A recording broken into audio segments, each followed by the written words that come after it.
थोड़ा long term की बात करते हैं। हमारे साथ इन्वेस्टमेंट पीएमएस के partner research head Anirudh Garg जुड़े हैं। Anirudh ji, good afternoon. तो क्या तंग कर रहा है आपके हिसाब से मार्केट को? पिछले जो 4-5 दिनों में एकदम से जो मार्केट का इतना शानदार ट्रेंड टूटा, उसकी आपके हिसाब से क्या वजह रही होगी? हाँ, नमस्कार Anuj ji. Very good afternoon to the entire team. मुझे ये लगता है सर, हमारे पास बहुत टाइम से ना जो हमारे टेक्निकल इंडिकेटर्स हैं जिनको हम बहुत स्ट्रांगली फॉलो करते हैं, उसमें कहीं ना कहीं वीकनेस दिखनी शुरू हो गई थी। आई थिंक मैं फिर से एक बार यही यहाँ पे रिआइटरेट करूंगा कि हम 100% कैश में फिर से चले गए हैं। हमें मार्केट में उतनी पॉजिटिव सिग्नल्स नहीं मिल रहे हैं जितने हम एक्सपेक्ट कर रहे थे। अगर आप कंपेयर करें, देखिए वर्ल्ड मार्केट्स को और इंडियन मार्केट्स को, आपने कई को देखिए, कॉस्पी को देखिए, डाउ को देखिए, नास्डैक को देखिए। तो इंडिया में अगर हम सिर्फ निफ्टी को छोड़ दें तो जो ब्रॉडर इंडाइसेस है, mid cap, small cap, junior, कहीं भी हमें स्ट्रेंथ नहीं दिख रही है।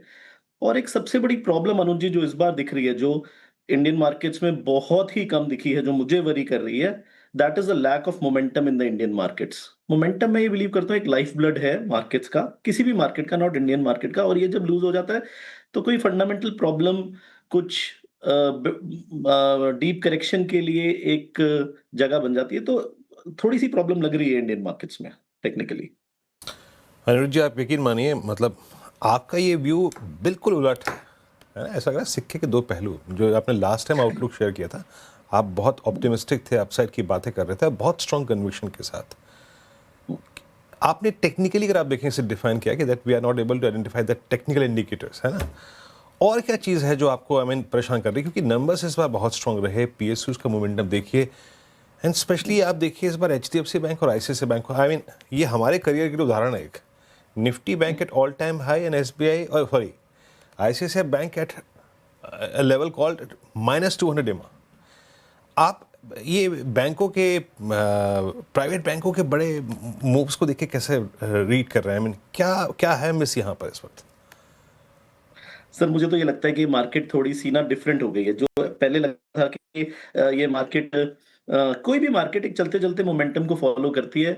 और जो लीडर्स होते हैं वो मार्केट के बॉटम लगने से 6-8 महीने में आपको समझ आ जाता है कि यहाँ पे रिलेटिव चेंज है या यहाँ चीजें चेंज हो रही है। यहाँ पे इस बार थोड़ी चीजें डिफरेंट है। आप किसी चीज को लीड करते देखेंगे, फिर वो लगाड़ बन जाएगा। हम ये चीजें बार बार देख रहे हैं। तो आई थिंक ये प्राइवेट बैंक में भी मुझे कोई प्रॉब्लम नहीं लगती है। मुझे लगता है कि आपको जो भी सेक्टर अच्छा लगता है, जिसपे आपकी लॉन्ग टर्म कन्विक्शन बनती है, कम से कम 1.5 से 2 साल की, वहां से आप बाय ऑन डिप्स की स्ट्रैटेजी रखिए कि सेक्टोरल करेक्शंस आ रही हैं, सेक्टोरल शिफ्ट्स हो रहे हैं from time to time. Sectors मुझे लगता है सारे ही ठीक हैं। पब्लिक सेक्टर बैंक्स लीजिए, पब्लिक प्राइवेट सेक्टर बैंक्स लीजिए, इवन रियल एस्टेट लीजिए, सेक्टर्स में किसी में कोई प्रॉब्लम नहीं है। इंडिया की जीएसटी कट वगैरह से जो आने वाले 1 साल में प्रॉफिट्स में और सेल्स में बढ़ोतरी आएगी, मार्केट्स उसको डिस्काउंट करना पहले ही शुरू कर देगा और वो हमें कहीं ना कहीं प्राइजेस में दिखेगा। बट हाँ, मैं बस ये क्वेश्चन एडवाइस करूंगा कि आप किसी भी चीज के पीछे भागिए मत। आप वेट एंड वॉच, अपने अच्छे शेयर सिलेक्ट करिए, अपने अच्छे सेक्टर सिलेक्ट करिए, और जब जब जिस सेक्टर में करेक्शन आए वहां पे आप एडिशन अपनी कर सकते हैं। लेकिन अनिरुद्ध जी, सेक्टर सेलेक्ट कैसे करें? सभी सेक्टर आप कह रहे हैं कि अच्छे हैं, पैसा बनेगा कैसे? अगर एक ही सेक्टर चुनना हो, 2-3 चुनना हो और पोर्टफोलियो में पैसे बनाना हो, तो वो कैसे करें? मुझे लगता है कि ये ना, जो हम सोचते हैं कि एक या 2-3 सेक्टर चुनना हो, तो इससे कहीं कहीं ना कहीं हमारा कंसंट्रेशन रिस्क बहुत ज्यादा बढ़ जाता है। तो हम इन एसेट में जैसे 5 से 6 सेक्टर्स में इन्वेस्ट करते हैं, और अगर म्यूचुअल फंड्स देखें तो वो 8 से 10 सेक्टर में करते हैं। तो किसी भी मैं निवेशक को ये कहूंगा कि मार्केट थोड़ा ट्रिकी हो गया। फर्स्टली आप म्यूचुअल फंड्स के पास जा सकते हैं। Mutual funds are the best options available out there. वरना हमारे जैसे जो हाई नेटवर्थ इंडिविजुअल्स हैं, उनके लिए हमारे जैसे पीएमएसएस और एआईएफ्स भी हैं।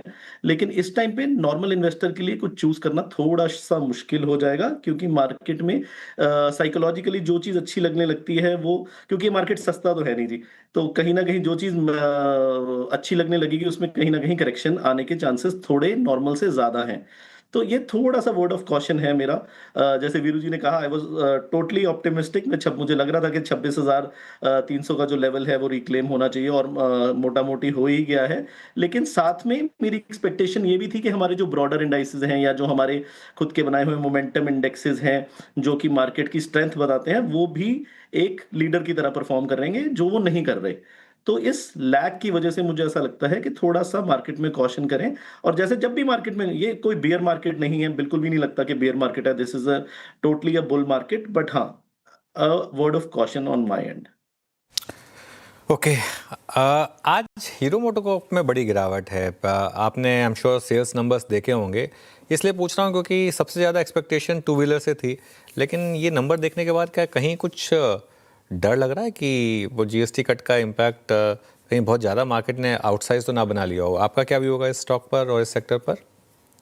अनु जी, मैं किसी भी न्यूज़ को ना, पॉजिटिव न्यूज़ को हम लोग ऐसे देखते हैं कि हमें ये लगता है कि कोई भी पॉजिटिव न्यूज़ जो मास पॉजिटिव है उसको मार्केट ज़रूरत से ज़्यादा डिस्काउंट कर देता है, उसको ज़्यादा एक्सपेक्टेशन कर लेता है। और आज जैसे आपने सही कहा, मुझे ऐसा लगता है कि हम अपनी ऑटो इंडस्ट्री से बहुत ज़्यादा एक्सपेक्ट कर रहे हैं। ऑटो इंडस्ट्री का एक साइकिल रहता है 5 to 6 ईयर्स का रिप्लेसमेंट साइकिल। वो रिप्लेसमेंट साइकिल मोर और लेस खत्म हो गया। हम लास्ट लेग में है बुल रन की, जिसमें लास्ट रैली में है, नॉट लास्ट लेग में।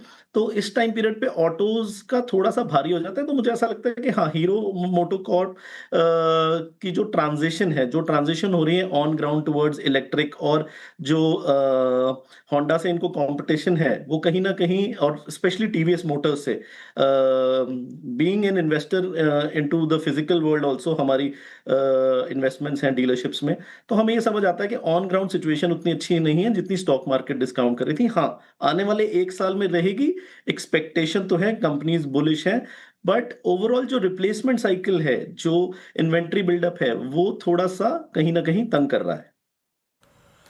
ओके अच्छा, हर चीज़ का आउटलुक एक प्राइस पे होता है, जैसे कि आप कहते हैं अनुरुद्ध जी, जो चीज़ बहुत चल चुकी हो उस पर आपका रिवॉर्ड उतना अच्छा नहीं है। लेकिन आईटी में आपने उस वक्त जब आपको लगा था कि 26,000 का ब्रेकआउट आएगा और पॉसिबली हम और ऊपर जाएंगे, आपने उस वक्त आईटी पे क्या कॉल ली थी और अभी क्या कॉल है? क्योंकि अभी तक आईटी ट्रेडिंग बाउंस तो दे रहा है, लेकिन एक बहुत ही मीनिंगफुल बाउंस जिसे आप कह सके कि हाँ अब मुझे कन्विक्शन आ रहा है, वो विजिबल नहीं है। आपका आईटी पे टेक क्या है इस वक्त?